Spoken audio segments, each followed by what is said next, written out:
네, 국토부 장관 정책보좌관 맡고 있는 이주원입니다. 오늘은 도시재생 뉴딜 그 성공에 가장 초석이 되고 기반이 되는 거버넌스 활동가 지원센터를 어떻게 가져가야 될지 간단하게 말씀드리도록 하겠습니다. 제가 준비한 강의의 자료는 크게 4가지로 구성되어 있습니다. 첫째가 도시재생이 오기까지 우리 사회가 어떻게 개발해서 재생으로 그 생각과 패러다임이 바뀌었는가를 먼저 말씀 간단히 드리고, 두 번째로 도시재생 뉴딜에 있어서 협력적 거버넌스가 무엇인지 원론적 의미와 실제적 이야기들을 좀 전달해 드린 다음에, 세 번째 도시재생 활동가는 어떤 분들인가, 사회혁신에 어떤 역할을 하고 있는가를 말씀드리고, 네 번째로 도시재생 지원센터 역할에 대해서 간단하게 언급하면서 강의를 마치도록 하겠습니다.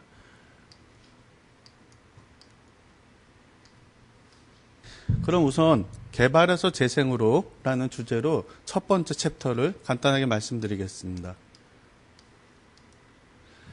개발에서 재생은 우리 사회가 그동안 도시를 바라보던 관점이 바뀌었다는 것을 의미하는 압축적이고 함축적인 문장일 거라고 생각이 듭니다. 그동안 한국의 도시들은 성장과 확장을 자기의 목표로 삼아서 쭉 발전해 왔습니다. 근데 이 성장과 확장의 도시의 자기 역할들이 저성장 시대를 맞이해서 치유와 회복의 도시로 그 관점들이 바뀌고 있습니다. 그동안 도시는 올리면 됐고 용적률을 많이 써서 건물들을 높여서 새롭게 과거의 역사를 지우고 새롭게 조성하면 됐지만, 이제 그런 방식들이 더 이상 작동하기 어려운 시대를 맞이했습니다. 그렇다면 앞으로, 그리고 우리가 지금 만들어갈 도시들은 성장과 확장의 모습이 아닌 회복과 치유의 모습, 여기서 회복이라 함은 우리 도시가 가지고 있던 본래의 기능들이 많이 쇠퇴해가고 있습니다. 일자리도 줄어들고 있고 도시 기반 시설들도 많이 노후화되고 있고, 특히 주민들이 살고 계시는 주택 등의 집들도 많이 쇠퇴해가고 있습니다. 이런 것들을 새롭게 재생의 기법으로 회복시키는 게 하나고, 두 번째가 그동안 도시라는 공간은 사람 중심의 공간이라기보다도 자동차 중심의 공간이었습니다. 이를 다시 사람들이 행복하게 살 수 있는 공간으로 바꾸는 치유의 관점으로 도시재생이 접근해야 될 것 같습니다. 그렇다면 저성장 시대의 도시의 경쟁력은 과연 무엇일까 한번 고민해 봤습니다. 과거 도시의 경쟁력은 성장, 높이, 속도 이런 단어들로 설명됐습니다. 하지만 이제 우리 도시의 경쟁력들은 역사성, 장소성, 그리고 공동체가 어떻게 구성되고 만들어지는가가 도시의 경쟁력으로 설명되고 있습니다. 쉽게 설명하면 과거의 도시는 자동차로 빨리 이동하는 게 선이었다면, 지금의 도시는 얼만큼 우리들이 걷고 싶은 도시가 될 것인가. 다시 말씀드리면 걷고 주변과 호흡하고 같이 걷고 있는 사람과 소통하는 도시가 곧 활성화되는 도시가 아닐까, 저는 그렇게 생각하고 있습니다. 도시재생 사업은 기본적으로 4분의 4박자의 자기 호흡을 가지고 있습니다. 첫째, 우리들한테 가장 익숙한 모습인 물리적 재생이 있을 것 같습니다. 기반시설을 정비하거나 생활 인프라라고 불리우는 체육관, 도서관 등은 물리적으로 만들어내는 것들이 첫 번째 물리적 재생의 영역이 아닐까 생각을 합니다. 그렇다면 두 번째 모습이 바로 커뮤니티와 같은 사회적 재생이 아닐까 생각됩니다. 우리들이 도시를 새롭게 재생해 나간다는 것은 기본적으로 도시에 살고 있는 분들이 도시를 만들어가는 과정에 참여하고, 그리고 이 도시가 만들어지는 과정 속에서 서로 소통하고 그리고 서로 의견을 나누는 것들이 되게 중요하기 때문에 그렇습니다. 세 번째 모습은 바로 경제적 재생입니다. 가장 중요한 경제적 재생은 그동안 도시에서 소멸해 가고 있고 줄어들고 있는 일자리들을 어떻게 우리는 회복시킬 것인가, 만들어갈 것인가도 또 중요한 과제가 아닐까 생각합니다. 네 번째가 올 여름 상당히 뜨거웠습니다. 100년 만에 오는 폭염이라는 뉴스 보도들이 우리 텔레비전에서 계속 방송되고 있었습니다. 즉 앞으로 우리의 도시재생은 환경적으로 얼마나 친화적일 것인가들을 고민하는 그런 도시로 가야 될 것 같습니다. 그런 의미에서 저는 도시재생 사업은 4분의 4박자의 호흡으로 가야 된다. 물리적 재생, 사회적 재생, 환경적 재생, 경제적 재생, 이 네 가지가 서로 조화를 이루면서 도시를 회복하고 치유하는 방식으로 가야 된다 생각합니다. 저는 도시재생 사업은 크게 비빔밥이 아닐까 생각을 합니다. 많은 분들이 저에게 이런 질문을 합니다. 도시재생 사업은 과연 뭡니까? 라고 질문했을 때 저는 이렇게 설명드리고 있습니다. 도시재생이라는 건 쇠퇴한 도시의 기능을 회복하는 사업이다.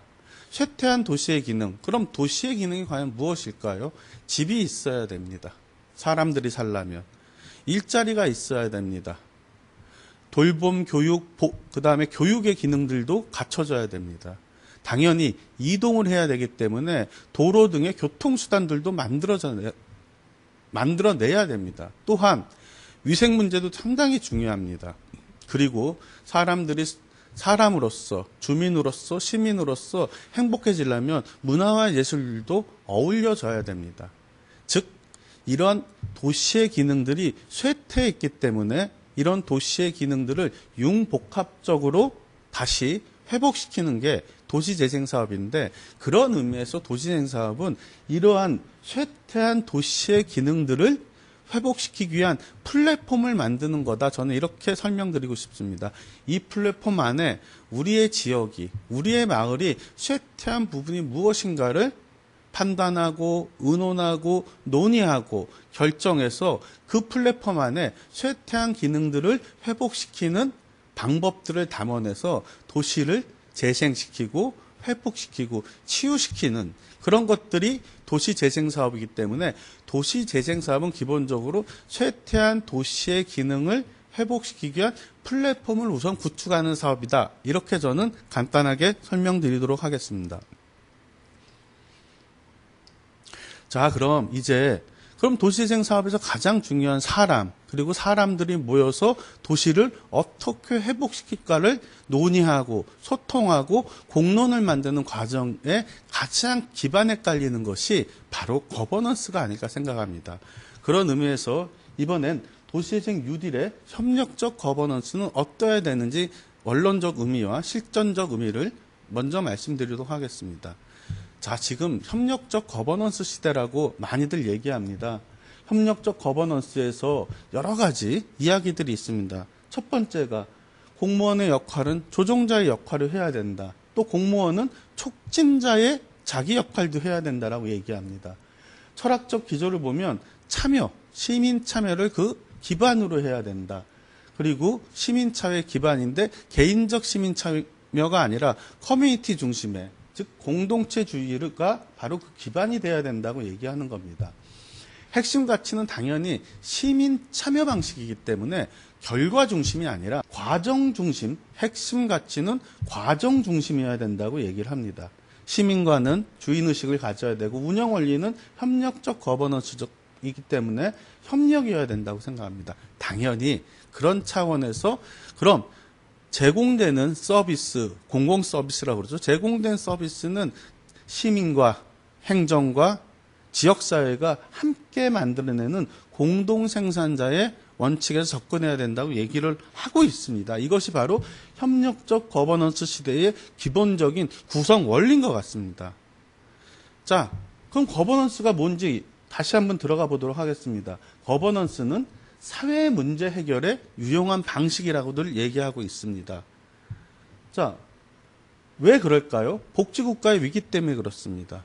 그동안 국가의 문제 해결은 국가한테 해달라고 요구하면 해결되는 시대가 우리는 분명히 있었는데, 지금의 시대는 복지국가의 이 문제를 국가만이 해결하는 게 아니라, 국가의 능력만이 해결하는 게 아니라 국가만이 이걸 할 수 없는 시대를 도래했기 때문에 그렇습니다. 두 번째, 우리가 살아가고 있는 이 현대사회는 시민들의 욕구가 높아지고 사회 문제가 꽤 복잡해지고 있습니다.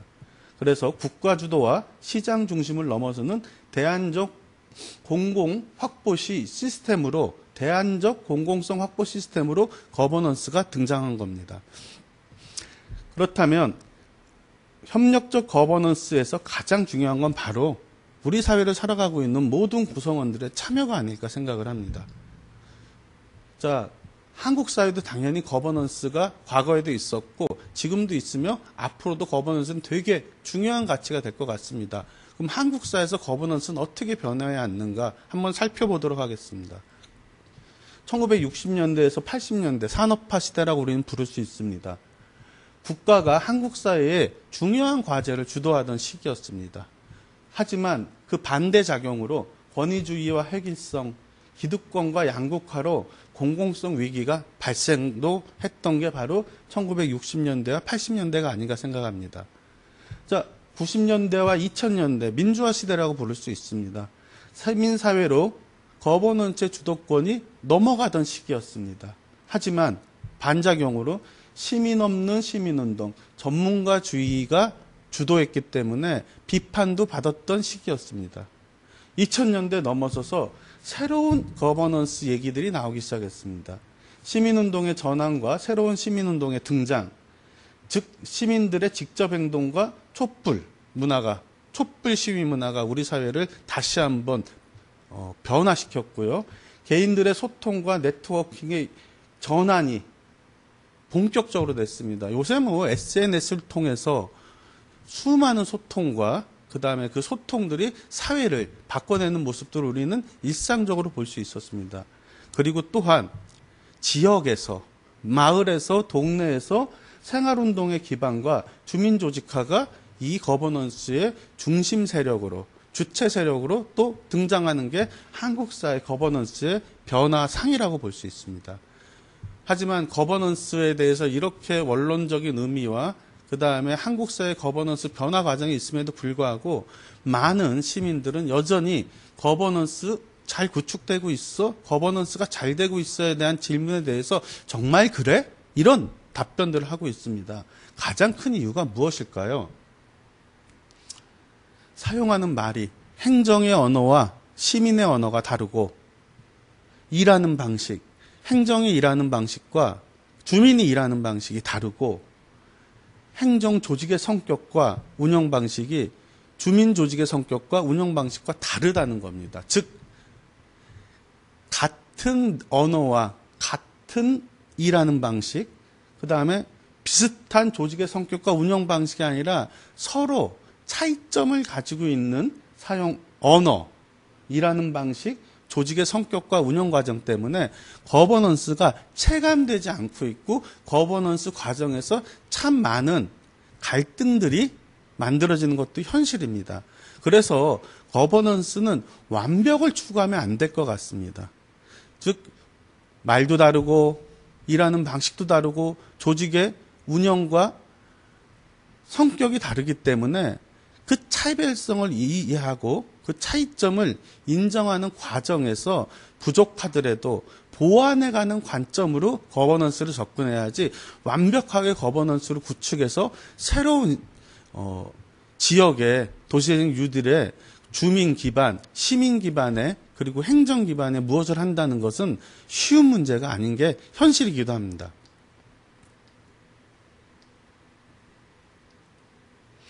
지역 거버넌스 주체들의 모습은 참 다양하게 지금 등장하고 있습니다.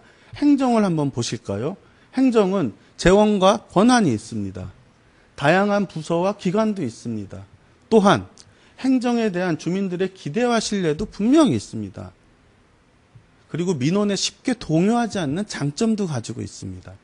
그에 비해서 다양한 부서와 기관이 서로 협조가 잘 안 되는 현실도 있습니다. 또한 행정의 방향과 일관성에 대한, 즉 정책의 방향과 일관성에 대한 주민들의 신뢰가 그렇게 두텁지 않습니다. 마지막으로 민원이 생길 것 같은 일을 안 한다라는 선입관들도 주민들에게 있는 게 사실입니다. 이게 우리 행정의 모습입니다. 그럼 지역사회의 중요한 자원이자 자산으로서 대학이 있습니다. 그리고 대학에서 학생들을 가르치는 교수님들은 도시재생 뉴딜에서 중요한 MP, 총괄 코드 역할들도 많이 맡고 있습니다. 대학의 모습을 한번 볼까요? 자, 장점을 보면 학생, 시설, 장비 등 비용 지출 없이 동원할 수 있는 자원이 많습니다. 역시 대학의 가장 큰 장점은 동원할 수 있고 참여할 수 있는 전문 자원이 있다는 겁니다. 그리고 주민들이 대학과 대학 교수님들에 대한 존경도 있습니다. 단점이 있습니다. 주민들과 관계가 지속적이지 못하라는 단점을 가지고 있습니다. 용역회사 한번 볼까요? 장점, 행정이 원하는 계획서 참 잘 만들어냅니다. 그에 비해서 주민보다 행정 우선주의적 관점이 있고요. 도곡기간 후에 책임질 일이 없다는 얘기들을 일반 도시재생 지역의 주민들이 하고 있는 것도 현실입니다. 공동체 조직, 풀뿌리 단체, 사회경제 조직, 즉 사회적 기업 같은 조직들의 모습을 한번 보겠습니다. 책임감 상당히 높습니다. 필요를 느끼면 비용의 손실과 상관없이 지속적으로 그 일을 참여하고 추진합니다. 또한 성과보다 가치와 방향을 상당히 고민을 많이 하고 있습니다. 이에 비해 단점도 분명히 있습니다. 이런 얘기들이 요새 참 많이 나오는데 보고서의 질이 좀 떨어진다. 그 다음에 도시재생 뉴딜 같은 지역사회 일보다 그 공동체 조직이나 풀뿌리 단체, 사회적 경제 기업 같은 조직 자체가 가지고 있는 고유의 일 때문에 사실은 도시재생 뉴딜에 집중하기 좀 어렵다. 성과가 들쭉날쭉하다. 이러한 비판도 있는 것도 사실입니다. 주민들의 모습도 있습니다. 장점 많습니다. 감동을 줍니다. 도시재생 뉴딜 사업 주민들과 함께 하다 보면 감동을 줍니다. 개인적으로 만나면 상당히 친근하게 다정하게 대해주시기도 합니다. 단점도 있습니다. 이해관계와 의견이 좀 각각인 측면이 있습니다. 또한 민주적 의사결정이 쉽게 이루어지지 않습니다. 이게 바로 우리 21세기 한국의 지역 거버넌스 주체들의 현실인 것 같습니다. 자, 그럼 이런 것들을 어떻게 극복해야 될지 간단히 말씀드리겠습니다. 부처별, 부서별 칸막이부터 걷어내야 될 것 같습니다. 칸막이 행정은 되게 오래된 관행입니다. 하지만 관관협력, 민관협력, 즉 민관 거버넌스를 이해하기 전에 관 내부, 행정 내부의 거버넌스부터 추진돼야 되는 게 1차적 과제가 아닐까 생각됩니다. 주민들 입장에서는 A과와 B과가 다르지 않습니다. 문화예술을 담당하는 과와 도시재생을 담당하는 과와 그리고 일반 자치행정을 담당하는 과가 다르지 않습니다. 그냥 하나의 행정입니다. 하지만 각각의 과가 협력되지 않으면 주민들 입장에서는 행정에 협조가 안 되네? 이런 식의 반응이 먼저 나올 수 있습니다. 그렇기 때문에 가장 중요한 게 관과 관 내부의 협력, 즉 부서별 칸막이 행정을 걷어내야 될 것 같습니다. 두 번째입니다. 민관협력 되게 중요합니다. 도시재생 뉴딜 정책의 계획과 실행에 공동 생산자가 돼야 될 것 같습니다. 도시재생 뉴딜 정책의 계획과 실행에 있어 민관협력은 시민에 대한 인식이 고객에서 주체로 바뀌어야 될 것 같습니다. 정책의 소비자나 수혜자에서 공동 생산자로 바뀔 때 민관협력이 잘 이루어집니다. 세 번째, 그럼 민관과 민관끼리, 단체와 단체끼리, 그 다음에 주민과 주민끼리의 협력은 또한 중요합니다. 즉 민민 협력이 잘 안 되는 경우도 있습니다. 그렇기 때문에 시민사회, 지역사회 그리고 우리 주민들이 각 분야별 활동에서 공동사업을 조직해서 이것들을 추진해가는 연습도 필요할 것 같습니다. 방금 말씀드렸던 관관협력, 민관협력, 민민협력이 어떻게 유기적으로 결합돼야지만 사실 도시재생 뉴딜의 협력적 거버넌스가 잘 될 수 있다는 것들을 말씀드렸습니다. 도시재생 뉴딜의 정책 비전 간단히 말씀드리면 지역 공동체가 주도해서 지속적으로 혁신하는 도시가 바로 도시재생 뉴딜의 정책 비전입니다. 여기서 강조하는 게 이것입니다. 주민과 지역 커뮤니티가 주도해야 된다는 겁니다. 지역 공동체가 주도하지 않으면 도시재생 사업은 정부 지원 기간만 되는 것처럼 보이다가 정부 지원이 끊기면 이게 흐지부지 될 수도 있습니다. 그렇기 때문에 가장 중요한 건 지역 공동체가 어떻게 지속적으로 혁신하는 도시를 만들 것인가. 그를 위해서 주민과 커뮤니티가 어떻게 도시재생 뉴딜 사업을 주도할 것인가. 그 주도에 가장 기반이 되는 게 무엇인가. 그것이 바로 저는 협력적 거버넌스가 아닐까 생각이 듭니다. 중앙정부도 당연히 협력적 거버넌스를 위해서 도시재생 협치 포럼을 구성해서 운영하고 있습니다. 자, 관관협력, 중앙정부와 지자체 협력해야 됩니다.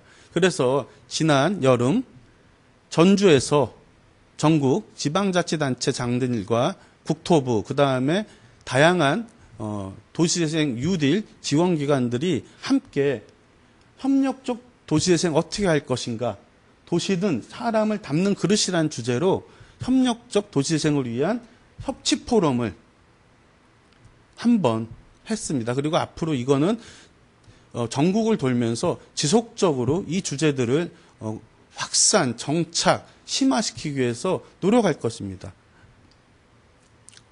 도시재생 뉴딜 성공의 거버넌스는 이 문장으로 정리될 수 있을 것 같습니다. 관관협력은 민민협력을 촉진할 것 같습니다. 민민협력은 다시 관관협력을 자극할 것 같습니다. 민관협력은 관관협력과 민민협력을 통해 성숙되고 진화되는 것이다 라고 저는 단언해서 설명드리겠습니다. 자, 관과 관이 중앙정부와 지방정부가 그리고 지자체 내의 각 부서들이 협력을 해야지만 민간과 민간의 협력을 촉진할 수 있습니다. 민간과 민간의 협력은 다시 중앙정부와 지방정부, 그 다음에 지자체 내의 각 부서들의 협력을 자극합니다. 그럴 때만이 민과 관의 협력은 이루어집니다. 자, 그래서 도시재생 뉴딜 성공의 거버넌스는 민민협력, 민관협력, 관관협력의 조화, 그리고 유기적 연결 통해서만 이루어진다고 저는 말씀드리겠습니다. 자, 이런 지역 기반의 협력적 거버넌스 구축은 결국은 마을의 민주주의로 발전해 가고 심화되고 지속적인 도시재생의 가장 근간이 되고 기반이 될 거라 저는 단언하겠습니다. 참여와 소통에서 권한과 협력이라는 마을 민주주의는 협력적 거버넌을 통해서 이루어지리라 생각합니다. 도시재생 활동과 간단히 말씀드리겠습니다. 도시혁신, 사회혁신이라는 키워드를 한번 꺼내봤습니다. 자, 도시재생 뉴딜은 지속 가능한 도시의 혁신을 위해서 중앙정부가 지방정부와 협력을 해서 쇠퇴한 도시에 새로운 활력을 주는 사업입니다. 그런 의미에서 사회혁신이라고 부를 수도 있습니다. 도시혁신은 곧 사회혁신입니다. 도시재생 뉴딜의 4가지 목표를 보면 주거복지와 삶의 질 향상, 도시의 활력 회복, 일자리 창출, 공동체 회복 및 사회통합, 이런 것들이 사회혁신을 위한 가장 기본적인 우리 사회가 추구해야 될 과제이기 때문에 그렇습니다. 도시재생 활동가, 이 사회혁신은 사회혁신의 주된 그리고 주체들이 있어야 됩니다. 그런 의미에서 바로 도시재생 활동가의 필요성이 드러나고 부각되고 떠오른다고 생각이 드는 겁니다. 참여와 주민 중심의 도시재생이 실현되기 위해서는 MPO 등 다양한 네트워크 협력과 참여가 필수적이고요. 주민과 호흡하는 도시재생 활동가는 필수적일 것 같습니다. 도시재생 활동가는 사회혁신과 도시혁신을 주도하는 사회혁신가입니다. 융합형 인재이자 사이지식인, 여기서 사이지식인은 사이비 지식인을 의미하는 게 아니라 사이, 관계죠. 사이와 사이를 이어주는 지식이라는 의미입니다. 즉, 관계와 관계를 이어주는 지식이라는 표현입니다. 도시재생 활동가를 한번 이런 문장으로 멋있게 한번 제가 설명해 드리겠습니다. 위기를 기회로 해석하고 새로운 도전의식으로 무장하며 지속적인 변화를 추구하고 새로운 기회를 포착하는 사람. 창조적 상상력으로 차별적인 컨셉을 구상하고 자신감과 일관성을 유지하고 협력과 공감의 연대를 구축하는 사람. 이게 저는 도시재생 활동가가 아닐까 생각이 듭니다. 자, 도시재생 활동가한테는 4가지 무기가 있어야 됩니다. 그 4가지 무기는 바로 문제 해결 능력, 네트워크, 전문성, IT 기술의 이해와 활용입니다. 자, 문제 해결 능력. 도시는 수많은 문제를 가지고 있습니다. 특히 사람과 사람이 중심이 돼서 만들어간 우리 도시는 수많은 갈등과 그다음에 이 갈등을 관리하고 풀어가야 될 현실도 있습니다. 바로 이런 문제 해결 능력, 학교에서 배우지 못하는 현장의 문제 해결 능력을 갖추는 게 도시재생 활동가의 하나의 무기고요. 두 번째가 현대사회는 한 사람의 힘으로 해결될 수 없습니다. 함께 해결할 수밖에 없는 시대가 됐습니다. 왜? 문제가 다차원적이며 복합적이기 때문에 그렇습니다. 도시재생이라는 사업도 쇠퇴한 도시의 다양한 기능들을 융복합적으로 풀어가기 위한 것이기 때문에 제일 중요한 능력 중에 하나가 바로 네트워크의 능력입니다. 여기까지만 갖춘다고 도시재생 활동가가 자기의 미션과 역할을 제대로 수행한다고 생각하기는 좀 어렵고요. 전문성이 필요합니다. 물론 특정 분야의 전문성을 갖춰야 된다는 걸 의미하기도 하죠. 그렇지만 도시재생은 수많은 전문성을 가진 분들의 융복합적인 네트워크이기 때문에 자기의 전문성을 도시재생 활동가가 갖추는 건 또한 중요한 과제입니다. 그리고 4차 산업혁명 시대를 맞이했기 때문에 사실은 다양한 형태의 IT 기술에 대해서 이해하고 이거를 도시재생 현장에서 활용할 줄 알아야 됩니다. 이미 도시재생 사업은 스마트 시티 기술과 결합하고 있습니다. 그렇기 때문에 도시재생 활동가들이 IT 기술의 이해와 활용을 하지 못한다면 앞으로 우리 대한민국이 만들어갈 쇠퇴한 도시의 재생 사업의 중요한 연결자로서의, 관계자로서의, 촉진가로서의 역할을 하기가 쉽지 않을 겁니다. 저는 그런 의미에서 도시재생 활동가는 그럼 어떤 일자리냐? 바로 4차 산업혁명 시대의 소통 기반형 일자리다. 그런 의미에서 저는 페이스 투 페이스라는 표현을 한번 써봤습니다. 얼굴과 얼굴이 서로 마주보면서 소통해야 되는 일자리다. 이거는 인공지능이 할 것도 아니고 사실은 빅데이터가 해결할 문제도 아닙니다. 미묘한 사람들의 감정을 서로 캐치하고 경청하고 소통하면서 바로 풀어가야 되는 문제이기 때문에 4차 산업혁명 시대임에도 불구하고 소통 기반형 일자리가 바로 도시재생 활동가가 아닐까 생각합니다. 도시재생 활동가는 아까 제가 전문가라고 표현을 했죠.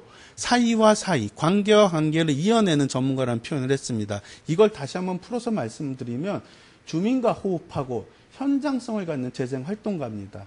즉 전문가와 주민, 전문가와 행정, 행정과 주민 사이의 가교를 역할하는 분.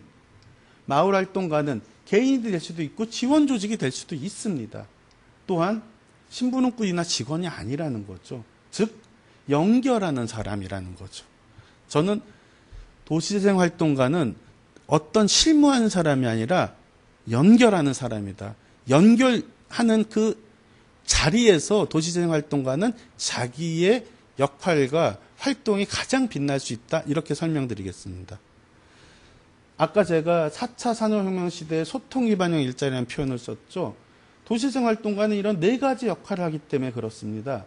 주민을 조직하는 사람, 주민에게 조력해주는 사람, 주민 갈등을 조정해주는 사람, 주민 참여를 촉진해주는 사람입니다. 4가지의 중요한 미션을 수행하기 때문에 바로 소통 기반형 일자리다. 이렇게 저는 표현한 것입니다. 자, 그럼 도시재생 전문가들이 요새 많이 우리 사회에서 활동하고 계십니다. 하지만 저는 도시재생 전문가는 개인이라고 생각하지 않습니다. 저는 이렇게 생각합니다. 도시재생 전문가는 특정 분야의 전문성을 가진 개인이 아니라 각 분야의 사람들이 모인 팀, 그 팀이 전문가다. 개인이 아닌 팀이 전문가라고 저는 강조하고 싶습니다. 재생활동가도 있죠. 교통 전문가가 필요합니다. 각 분야의 전문가, 건축가, 사회적 기업가, 도시계획가 이런 분들이 하나의 원팀으로 모였을 때 바로 도시재생 전문가라고 얘기하는 겁니다. 그런 의미에서 도시재생센터가 그 전문가로서 역할이 되게 중요해집니다. 한 개인이 도시재생 현장에 가서 풀어갈 수 있는 거는 그렇게 많지 않습니다. 이 팀을 어떻게 구축하느냐.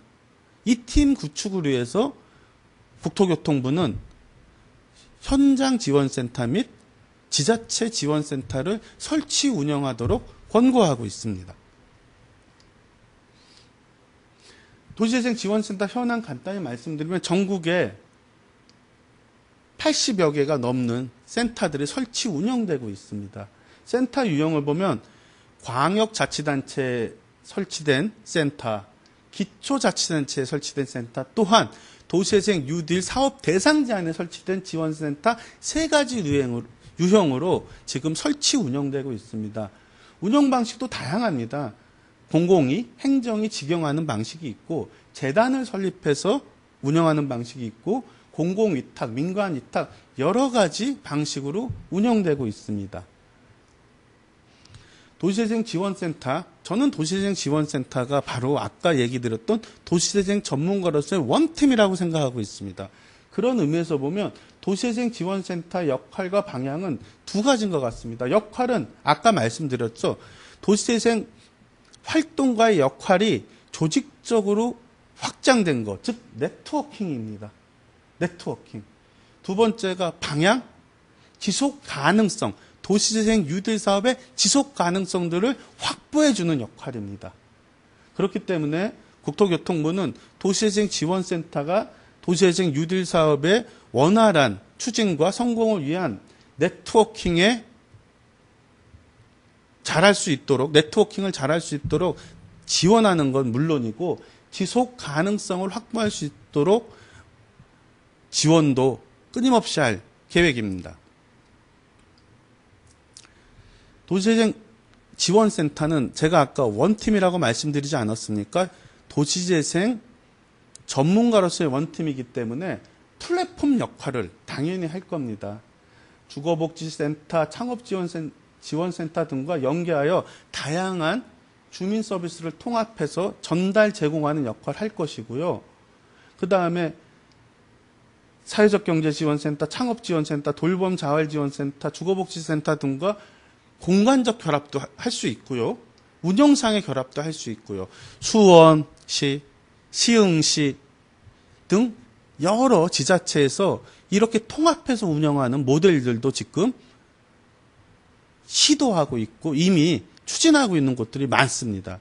도시재생 지원센터는 도시재생 사업의 전문가로서 도시재생 사업 전문가의 원팀으로서 통합 플랫폼 역할을 분명히 장기적으로 해나감으로써 도시재생 뉴딜 사업의 네트워킹의 중심이자 도시재생 뉴딜 사업의 지속 가능성의 가장 기본이 되는 조직으로 자기 역할을 하리라 저희들은 생각합니다.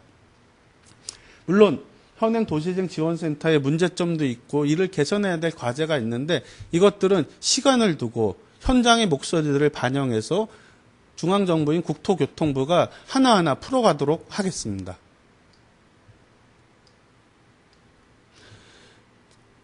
자, 이제 끝으로 간단하게 좀 말씀을 드리면 도시재생은 흔히 사람들이 얘기하는 고쳐 쓰는 것이 아닙니다.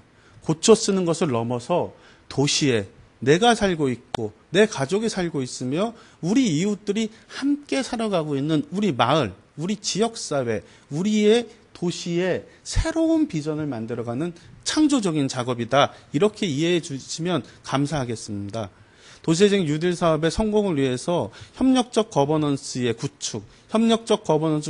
축으로서의 도시재생 활동가, 그리고 도시재생 활동가의 확장된 전달 체계이자 통합 플랫폼으로서의 도시재생 지원센터가 정착하고 자리 잡고 활동을 한다면 대한민국의 도시들의 도시재생 뉴딜 성공은 어느 정도 기반이 닦이지 않나 이렇게 생각이 듭니다.